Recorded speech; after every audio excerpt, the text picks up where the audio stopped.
Everyone. अब हम पढ़ेंगे न्यूटन्स लॉज ऑफ मोशन। सबसे पहला वर्ड आता है फोर्स। तो व्हाट इज फोर्स? कुछ भी काम करने, चाहे हम पेन को मैंने ऐसे पुश करना है, पेन को ऐसे पुल करना है, कोई भी काम हम अगर करें उसमें हमारे को अपना एक फोर्स लगाना पड़ता है। तो this is called the force. Push और पुल इज कॉल्ड फोर्स। तो फोर्स की डेफिनेशन तो आप 6-7 से पढ़ते आ रहे हो। तो अब 9th क्लास में ऐसा क्या नया है जो हमें अभी पढ़ना है? तो अभी एक एग्जांपल लेकर के मैं आपको 2 टाइप के फोर्स बताऊंगी। दोनों टाइप के फोर्स क्या हैं? एक होगा बैलेंस्ड फोर्स और एक होगा अनबैलेंस्ड फोर्स। अब ये मैंने 2 टाइप के फोर्स लिख दिए। अब इसको आपको कैसे पता चलेगा कि कौन सा फोर्स बैलेंस्ड फोर्स है, कौन सा फोर्स अनबैलेंस्ड फोर्स है? तो अब इसके लिए एक एक एग्जांपल, 4-5 एग्जांपल लेकर के मैंने आपको बताती हूँ व्हाट इज अनबैलेंस्ड फोर्स और व्हाट इज बैलेंस्ड फोर्स। ये ग्राउंड है, इस पर एक बहुत बड़ा सा पत्थर रखा हुआ है, ठीक है। अब ग्राउंड है तो ये पत्थर को ग्रेविटी अपनी तरफ पुल करेगी ही करेगी। तो दिस डायरेक्शन में हमने लगाया, अर्थ लगा रही हूँ 5 न्यूटन का फोर्स। द सेम इतना ही फोर्स ग्राउंड भी इसके ऊपर लगा रहा है, तो वो भी इक्वल एंड ऑपोजिट होता है। तो ये भी 5 न्यूटन का फोर्स ग्राउंड ने इसके ऊपर लगाया, ठीक है। ये एक एग्जांपल हो गया। दूसरा एग्जांपल लेते हैं। इसके ऊपर 5 न्यूटन का फोर्स ग्रेविटी लगा रही है, इसके ऑपोजिट, इक्वल एंड ऑपोजिट में ये अगेन 5 न्यूटन का फोर्स लग रहा है कि यहाँ पे एक आदमी है, वो इसको यहाँ से पुश कर रहा है, वो इसको पुश कर रहा है और ये यहाँ पे 3 न्यूटन का फोर्स लगा रहा है। आपको ये बात पता है कि फ्रिक्शन भी एक फोर्स होता है। तो अब फ्रिक्शन क्या कर रहा है कि जब यहाँ से इंसान 3 न्यूटन का फोर्स लगा रहा है, तो मान लीजिए फ्रिक्शन जो है वो 2 न्यूटन का फोर्स इसके अपोजिट डायरेक्शन में लगा रहा है। वही पत्थर है लेकिन वो ग्राउंड से ऊपर है, मीन्स इट इज फॉलिंग। ये डाउनवर्ड डायरेक्शन में ग्रेविटेशन लग रहा है, तो अब 5 न्यूटन के फोर्स से ग्रेविटी इसको पुल कर रही है। अब ये जो फोर्स था 5 न्यूटन का, अब ये ग्राउंड से अटैच नहीं है। ये तभी लगेगा जब ऑब्जेक्ट ग्राउंड से अटैच्ड हो। तो ये वाला फोर्स नील हो गया, कोई फोर्स नहीं लग रहा है। फिर वही पत्थर हमने लिया, अगेन 5 न्यूटन का फोर्स डाउनवर्ड लग रहा है, इतना ही। अब ग्राउंड पे है क्यों, तो इसके ऊपर 5 न्यूटन का फोर्स यहाँ भी लग रहा है। एक आदमी इसको पुश कर रहा है 4 न्यूटन। अब आपने देखा यहाँ पे 2 न्यूटन का फोर्स फ्रिक्शन लगा रहा है और एक और आदमी इस तरफ से 1 न्यूटन का फोर्स और लगा रहा है। 5 न्यूटन का फोर्स नीचे लग रहा है। यहाँ देख लीजिए कि अब अगर ये हवा में है तो इसमें एयर फ्रिक्शन लग रहा है। तो आप मान लीजिए कि एयर फ्रिक्शन जब लग रहा है तो ये कुछ 2 न्यूटन का फोर्स ये एयर ने ऊपर को लगा दिया। इधर 2 न्यूटन का फोर्स लगा रहे हैं, एक आदमी इधर से भी 2 न्यूटन का फोर्स इस डायरेक्शन में लगा रहा है। 5 हमने एग्जांपल लिए। अब आप यहाँ देखिए, यहाँ ग्रेविटी लगा रही है 5 न्यूटन का फोर्स और because it is on the ground, तो सिमिलर फोर्स इसके ऊपर भी ग्राउंड इसके ऊपर लगा रहा है। सिमिलर फोर्स सेम अमाउंट में, सेम मैग्नीट्यूड में, बट इन ऑपोजिट डायरेक्शन। तो अब आप यहाँ पे देख लीजिए कि क्या हो रहा है। तो body will not move. 5 Newton और 5 न्यूटन ऑपोजिट डायरेक्शन में लग रहा है, बॉडी इज एट रेस्ट, ये हिलेगी नहीं बॉडी। यहाँ हो गया, ये हो गया हमारा बैलेंस्ड फोर्स। इसमें देखते हैं, अब आप बताइए, ये दोनों फोर्स 5 न्यूटन 5 न्यूटन, ये कैंसिल आउट हो गया। एक आदमी यहाँ पे ए पर्सन है, उसने 3 न्यूटन का फोर्स इस डायरेक्शन में लगाया और एक पर्सन इधर बी पर्सन है, उसने 2 न्यूटन का फोर्स इस तरफ लगाया दिस डायरेक्शन में। तो अब आप क्या कह सकते हो कि यहाँ पे 1 न्यूटन का फोर्स जो है वो नेट फोर्स यहाँ पे इरेज हो रहा है, नेट फोर्स बन रहा है, ठीक है। नेट फोर्स कितना बन रहा है? 2 और 2 न्यूटन कैंसल आउट हो गया, तो 1 न्यूटन का फोर्स जो है वो नेट फोर्स है। तो body will move in this direction. यहाँ पे हो गया हमारा नेट फोर्स 1 न्यूटन का तो ये कहेंगे हम this is the of unbalanced. यहाँ देखेंगे फिर से बॉडी गिर रही है, 5 न्यूटन का फोर्स लग रहा है, ग्रेविटी इसमें लगा रही है। अब क्योंकि ये ग्राउंड से अटैच नहीं है तो ये जो 5 न्यूटन का फोर्स अपोजिट डायरेक्शन में लग रहा था वो नहीं लग रहा। अब क्या लग रहा है, यहाँ एयर है, एयर भी तो फ्रिक्शन एक्सर्ट करती है, तो ड्यू टू एयर एक अपोजिट डायरेक्शन में फोर्स लग रहा है, दैट इज ऑफ 2 न्यूटन। अब यहाँ से देखिए 5 न्यूटन डाउनवर्ड डायरेक्शन में लग रहा था, 2 न्यूटन कैंसिल आउट कर रहा है, तो नेट फोर्स यहाँ पे क्या बन रहा है हमारा, 3 न्यूटन का नेट फोर्स लग रहा है। नेट फोर्स इज 3 न्यूटन, तो बॉडी विल फॉल डाउन। तो ये भी हो गया एक अनबैलेंस्ड फोर्स। 5 न्यूटन का फोर्स लग रहा है, अब body is on the ground, तो ये 5 न्यूटन का ऑपोजिट डायरेक्शन में भी फोर्स लगेगा, ये दोनों कैंसिल आउट हो गए। अब एक आदमी इस पत्थर को 4 न्यूटन के फोर्स से पुश कर रहा है। अब 2 न्यूटन का फोर्स लग रहा है जो कि फ्रिक्शन लगा रहा है, क्योंकि वो तो वही रहेगा, जो फ्रिक्शन लगा रहा है वो वही रहेगा। तो 2 न्यूटन का फोर्स लगा रहा है फ्रिक्शन, और एक और आदमी उसके ऊपर 1 न्यूटन का फोर्स लगा रहा है। तो अब इनमें से कितना कैंसल आउट हो गया, 3 कैंसल आउट हो गया, तो नेट फोर्स जो बना वो 1 न्यूटन का नेट फोर्स यहाँ पे हमारे को मिल गया। तो अब क्या होगा, इस डायरेक्शन में बॉडी विल मूव। ये भी it is an example of unbalanced force. तो 1 न्यूटन का जो नेट फोर्स निकला उसकी वजह से ये बॉडी मूव करेगी। इसमें देखते हैं again, body is on the ground, 5 Newton का नेट फोर्स लग रहा है, ऑपोजिट डायरेक्शन में 5 न्यूटन का फोर्स लग रहा है, कैंसल आउट हो गया। एक आदमी इसको 2 न्यूटन के फोर्स से पुश कर रहा है, ठीक है, और 2 न्यूटन का ही फोर्स इसके ऑपोजिट डायरेक्शन में लग रहा है बिकॉज ऑफ द फ्रिक्शन। तो अब आप देखिए ये 2 न्यूटन और ये 2 न्यूटन, ये भी कैंसल आउट हो गया, तो ये हो गया हमारा ये बैलेंस्ड फोर्स का। यहाँ पे जो है वो बॉडी मूव नहीं करेगी। Now Newton's first law of motion. तो सबसे पहले हम डेफिनेशन देख लेते हैं कि न्यूटन्स फर्स्ट लॉ क्या बोलता है। A body at rest will remain at rest and a body in motion will remain in motion in a straight line with a uniform speed unless it is compelled by an external force to change its state of rest or uniform motion। अब इसको समझ लीजिए कि कोई भी अगर एक object है, मान लीजिए ये ऑब्जेक्ट है, ये मैंने ऐसे लेके पकड़ा हुआ है, आप कहेंगे अब चुप क्यों हो आप, ठीक है, तो ये भी एक पॉइंट है कि मैं इसको लेके चुपचाप से खड़ी हूँ, तो ये इसी पोजीशन पे रहेगा ना, अनलेस अनटिल मैंने इसको छोड़ दूँ। तो इस पे एक एक्सटर्नल फोर्स क्या लगेगा, ग्रेविटी का। अगर मैं इसको छोड़ दूंगी तो एक एक्सटर्नल फोर्स लगेगा ग्रेविटी का। तो इसको मैंने ऐसे रखा हुआ है तो ये ऐसे ही रहेगा। इसकी ये टेंडेंसी है कि जिस पोजीशन में ये है इसी पोजीशन में ही रहना चाहता है, अनलेस अनटिल इसके ऊपर मैंने इसको ऐसे करके पुश कर दिया तो ये अपनी जगह से मूव कर जाएगी। क्यों? क्योंकि हमने एक एक्सटर्नल फोर्स इसमें अप्लाई कर दिया है और वो भी अनबैलेंस्ड है, ठीक है। और अगर इसको मैं लेके मूव कर रही हूँ, मैं कॉन्टिन्यूसली एक एक्सटर्नल फोर्स लगाए जा रही हूँ, उसको छोड़ा तो ये जो बॉडी का जो टेंडेंसी है कि या तो ये रेस्ट पे ही रहेगा या फिर ये मूव ही करता रहेगा। तो ये जो बॉडी की जो टेंडेंसी है कि it will prefer to remain in rest और it will prefer to remain in motion. अगर रेस्ट में है तो रेस्ट में रहने की कोशिश करेगा और अगर मोशन में है तो मोशन में रहने की कोशिश करेगा, और वो भी स्ट्रेट लाइन में यूनिफॉर्म स्पीड में चला जा रहा है।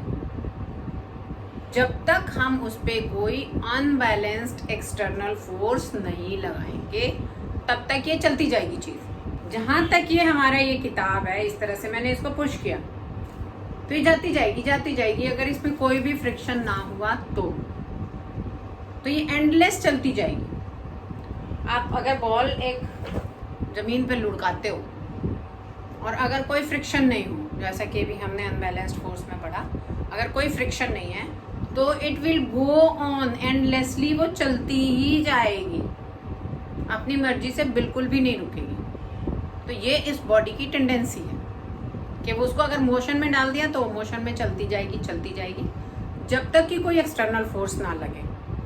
अब मोशन में जा रही है बॉडी तो उस पर सबसे मेन चीज़ क्या लग रही है, एक फ्रिक्शन फोर्स तो लग ही रहा है। इनर्शिया वर्ड अभी एक आया, तो ये इनर्शिया एक्चुअली में क्या है, is the property of a body due to which it resists a change in its state of rest or uniform motion। ये बॉडी का एक प्रॉपर्टी है, जिस तरह से फ्रिक्शन एक प्रॉपर्टी है एक ग्राउंड की, कि कोई भी बॉडी अगर मूव करेगी तो उसको अपोज करेगा। सिमिलरली इनर्शिया जो है वो किसी भी बॉडी का एक प्रॉपर्टी है कि वो अगर रेस्ट में है तो वो रेस्ट में ही रहना चाहती है, उसको रेजिस्ट करती है कि मोशन डालने से, उसको रेजिस्ट करती है कि नहीं मुझे नहीं मूव करना।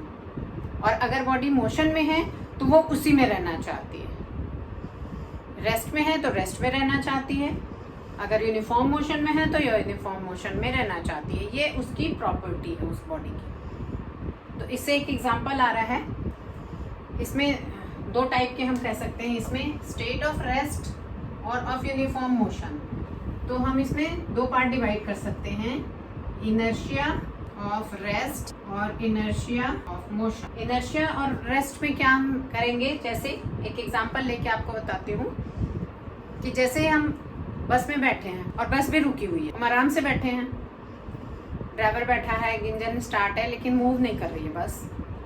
सडनली ड्राइवर ने गाड़ी को चला दिया, तब हम क्या एक्सपीरियंस करते हैं कि एक बैकवर्ड फोर्स हमारे को लगता है और हम बिल्कुल पीछे को ऐसे पुश हो जाते हैं। तो ऐसा क्यों होता है, क्योंकि जब हमारा बॉडी बस में बैठे हैं हम, हमारे लोअर पोर्शन जो बॉडी का है वो बस के सीट के साथ अटैच्ड है, उसके साथ मिला हुआ है, लेकिन upper portion of body is free. The moment बस आगे को मूव की तो उस बस के मोशन के साथ हमारा जो बैक पोर्शन है जो सीट के साथ लगा हुआ है वो भी आगे को पुल हो गया, लेकिन जो हमारा ऊपर का पोर्शन वो क्या हुआ, वो रेस्ट में ही रहना चाहता था। नीचे का पोर्शन आगे चला गया लेकिन ऊपर का बॉडी का पोर्शन जो है वो रेस्ट में रहना चाहता था, और इसी की वजह से हमारा जो ऊपर अपर पोर्शन ऑफ बॉडी है वो पीछे को इस तरह से पुश हो गया। तो ये एक एग्जांपल है inertia of rest. Her body अगर हम रेस्ट में हैं तो वो बॉडी रेस्ट में ही रहना चाहता है। दूसरा एग्जांपल है इनर्शिया ऑफ मोशन। अब सेम यही चीज हम करते हैं कि बस चली जा रही है, हम बैठे हुए हैं तो हमारा पूरा बॉडी बस के साथ मोशन में है। अब क्या हो रहा है कि बस वाले ने धड़ाक से एक बार ब्रेक मार दिया। अब क्या होगा, अगर तो हमने पकड़ के रखा हुआ है तब तो बहुत तेज झटका लगेगा और हम गिरेंगे नहीं, लेकिन अगर हम आराम से बैठे हुए हैं तो हो सकता है जितनी तेज वो ब्रेक लगाएगा उतनी ही तेज से हम आगे को गिर जाएं, या हमारे को जो भी चीज़ हमारे रास्ते में आएगी उससे हमारे को चोट लग जाए। वो ऐसा क्यों हुआ, अब हमारा पूरा बॉडी मोशन में था क्योंकि बस चल रही है, बस इज इन मोशन, उसके साथ साथ हमारे पूरे बॉडी में भी मोशन है।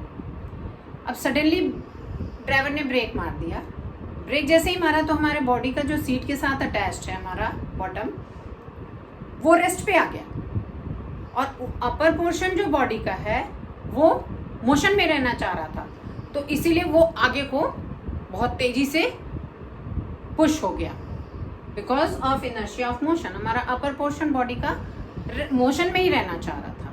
इसी में भी एक और क्वेश्चन आ रहा है कि मान लो जब हमने कारपेट रखा है, कारपेट को हमने लटका दिया है, किसी रस्सी के साथ लटका दिया और उसको हम डंडे से बीट करते हैं, तो हम देखते हैं कि उसमें से डस्ट बाहर निकल के आ रही है। ऐसा इसलिए होता है कि कारपेट के साथ डस्ट भी हमने रस्सी पे टांग रखा है। जैसे हमने उसको डंडे से हिट किया कारपेट को, कारपेट कहाँ गया, पीछे मूव कर गया, और जो डस्ट थी इनर्शिया ऑफ रेस्ट की वजह से जो डस्ट थी वो वहीं रहना चाह रही थी। कारपेट हो गया पीछे, डस्ट रह गई आगे। तो इस तरह से डस्ट हम बार बार जब उसको पीटते हैं तो डस्ट आगे को बाहर निकलती जाती है कारपेट के साथ। मोमेंटम एक्चुअली में है क्या? Momentum is a kind of force. मान लीजिए एक एग्जांपल लीजिए, मोमेंटम का एग्जांपल लेते हैं कि आप साइकिल से जा रहे हो, 5 की स्पीड है, 5 मीटर पर सेकेंड आपकी स्पीड है, आप जा रहे हो, आपके सामने में कोई लड़का और आ गया, उससे आपको हिट हो गया, उस बच्चे को कुछ चोट लगेगी, चलो खरोंच वरोंच लग गई, चलो कोई बात नहीं। अब आप वही बच्चा, आप गाड़ी लेके जा रहे हो, 5 की ही स्पीड में है, 5 मीटर पर सेकेंड की स्पीड है। अब उस 5 मीटर पर सेकेंड की स्पीड से वो गाड़ी ने उस बच्चे को हिट कर दिया। बताओ, साइकिल से जो चोट लगी थी उससे उसको गाड़ी से जब चोट लगेगी तो उससे ज्यादा चोट लगेगी। चलो अब आता है एक ट्रक ले लेते हैं। ट्रक भी सेम स्पीड से जा रही है, 5 मीटर पर सेकेंड। अब फिर से उसको चोट लगती है। अब आप बताइए, अब ट्रक से तो सबसे ज्यादा चोट लगेगी। तो अब इन तीनों में, तीनों एग्जाम्पल जो मैंने आपको दिया, साइकिल, कार और ट्रक। साइकिल का मास लगा लो 20 किलो था, 20 kg। कार का मास लगा लो 500 kg और ट्रक का लगा लो 2000 kg। वेलोसिटी सबकी सेम है, 5 मीटर पर सेकेंड। लेकिन अब अभी कॉमन सेंस से आपने बताया कि साइकिल से उसको जब चोट लगेगी तो बहुत ही कम चोट लगेगी, ट्रक से लगेगी तो बहुत ज्यादा चोट लगेगी। तो ये जो चोट लगने वाली बात है वो क्या है एक्चुअली में? That is the force. तो ये जो मोमेंटम है it is the product of mass into velocity. Momentum का फॉर्मूला होता है मास into velocity.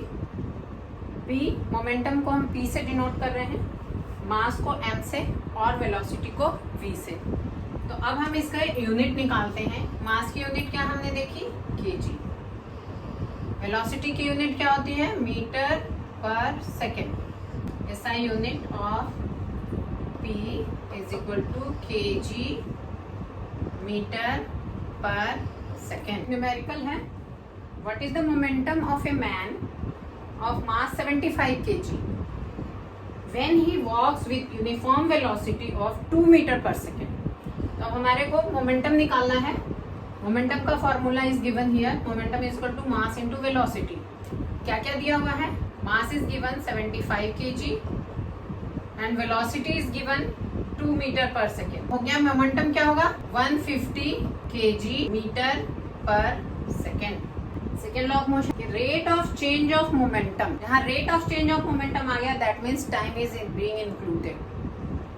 Rate of change of momentum of a body is directly proportional to the applied force and takes place in the direction in which the force acts. Okay? तो second law क्या कह रहा है? Force apply किया जा रहा है उसके डायरेक्टली प्रोपोर्शनल है। किस डायरेक्शन में बॉडी मूव करेगी? In the direction of force. तो this is second law of motion. अब हम इसको मैथमेटिकली डिराइव करते हैं। तो अब rate of change of momentum, इसको जब हम करते हैं तो क्या आएगा हमारा? इस accordingly F is directly proportional to the change in momentum upon time. यही हो गया ना rate of change of momentum. Change in momentum हमने निकालना है, तो देखिए कैसे निकालते हैं। अब चेंज इन मोमेंटम क्या है? हमने P निकाला था, P is equal to mv। अब एक बॉडी है, मूव कर रही है, ये A पॉइंट है, ये B पॉइंट है और बॉडी का मास m है। इसमें सेम बॉडी है, पॉइंट A से पॉइंट B तक पहुंच रही है। अब यहाँ पे इनिशियल वेलोसिटी इसकी क्या है? इनिशियल वेलोसिटी को हम क्या लिखते हैं? u। यही बॉडी पॉइंट B पे पहुंच गई है, मास इसका वही m है और अब फाइनल वेलोसिटी इसकी हो गई, हम क्या लिखते हैं? फाइनल वेलोसिटी को हम लिखते हैं v। अब यही में हमने चेंज इन मोमेंटम देखना है, तो हम कह सकते हैं initial momentum m u, final momentum को हम हम किस तरह से लिखेंगे, M V, change in momentum को कैसे लिख रहे हैं, M V minus M U time. हमने उस फॉर्मूला को इस तरह से लिख दिया, change in momentum M V minus M U upon time. यहां से क्या करते हैं, m को कॉमन निकाल लेते हैं हम, m कॉमन आ गया, ये बन गया v minus U upon T. Equations of motion में हमने पढ़ा था v minus U upon T क्या होता है, ये होता है acceleration. Now what we do, अब इस पूरे आइडेंटिटी की जगह पे हमने a लगा दिया, तो अब जो फोर्स था डायरेक्टली प्रोपोर्शनल टू m और इसकी आइडेंटिटी की जगह a, m a। अब इसको हमने एक कांस्टेंट से हम इसको मल्टीप्लाई कर देते हैं, तो हम लिखते हैं F is equal to k m a। Suppose k is equal to 1, k को हमने 1 मान लिया, इट इज अ कांस्टेंट, तो हमारे पास ये डेरिवेशन आ जाता है F is equal to m into a। अब हमारे को मिल गया F is equal to m into a। Mass की यूनिट क्या होती है, SI यूनिट मास की kg, एक्सेलरेशन की मीटर पर सेकेंड, ठीक है। तो अब हम m की जगह हम लिखते हैं kg into metre per second. इसको आप इस तरह से भी लिख सकते हैं, kg डॉट डालना पड़ेगा, मीटर s, इस पूरे आइडेंटिटी को हम बोलते हैं Newton.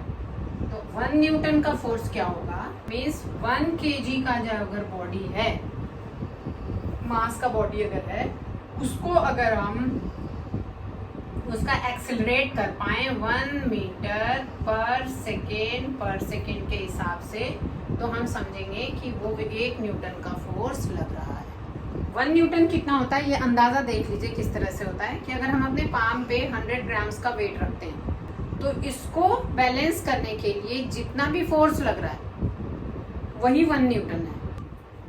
Now this Newton second law, ये हमारे को एक्चुअली में बताता क्या है, क्या रिलेशनशिप बताता है, कि ये रिलेशनशिप ये बताता है कि जो फोर्स है वो किसका रिलेशनशिप है, मास एंड एक्सेलरेशन प्रोड्यूस्ड, उसका रिलेशनशिप बताता है। तो Newton second law gives us a relationship between the force applied to a body and the acceleration produced in the body. Okay, अगर माइनस साइन आता है फोर्स, हमने calculation किया, numerical किया, और अगर माइनस साइन आ गया, तो माइनस साइन का क्या मतलब होता है, यहाँ एक्सेलरेशन बात हो रही है, तो एक्सेलरेशन का ऑपोजिट होता है रिटार्डेशन। एक्सेलरेशन हमेशा पॉजिटिव साइन होता है और रिटार्डेशन हमेशा नेगेटिव साइन में आएगा। तो अगर फोर्स नेगेटिव साइन दिखा रहा है, इसका मतलब क्या हो रहा है कि मान लो ऐसे बॉडी जा रही है, कार जा रही है, चली जा रही, हमने उसके ऊपर ब्रेक लगा दिया, मतलब क्या है, फोर्स किस डायरेक्शन में एक्ट कर रहा है, जिस डायरेक्शन में बॉडी मूव कर रहा है उसके ऑपोजिट डायरेक्शन में वो फोर्स लग रहा है। इसका मतलब ब्रेक लग रहा है, तेज जा रही है गाड़ी, इस तरह से जा रही है, ब्रेक हमने लगाया, इसका मतलब उसकी स्पीड को कम करने के लिए ब्रेक लगाया है, तो फोर्स किधर लग रहा है, इस डायरेक्शन के ऑपोजिट लग रहा है, दैट इज कॉल्ड रिटार्डेशन। तो नेगेटिव साइन से कभी भी कंफ्यूज मत हो ना। एक एग्जांपल को हम डिस्कस करते हैं, कैचिंग अ क्रिकेट बॉल। आपने क्रिकेट में खेला भी होगा, क्रिकेट की बॉल कैसी है, काफी हैवी होती है। जब उसको कैच करते हैं, जब कैच करने के लिए आते हैं, तो जब जैसे ही हम उसको कैच करते हैं तो हमारा हाथ क्या होता है, ऐसे हमने हाथ में यहाँ पे पकड़ा बॉल को, साथ के साथ वो नीचे आ जाता है हाथ। मान लीजिए बॉल का वेट है 2 किलो का है बॉल, वैसे 2 किलो की नहीं होती है, सपोज 2 किलो की बॉल है केजी की, और उसका कुछ एक्सेलरेशन है m इंटू a। ओके, अगर एक्सेलरेशन ज्यादा है तो फोर्स क्या होगा, F is equal to m into a। तो m तो हमेशा बराबर रहेगा, फोर्स क्या होगा, जितना एक्सेलरेटेड बॉल रहेगा उतना ज़्यादा फोर्स होगा। और अगर हम ऐसे ही इसको पकड़ लेंगे, बस यहीं पकड़ लिया, तो क्या हुआ, तो जो फोर्स लगेगा M×A वो बहुत ज़्यादा होगा।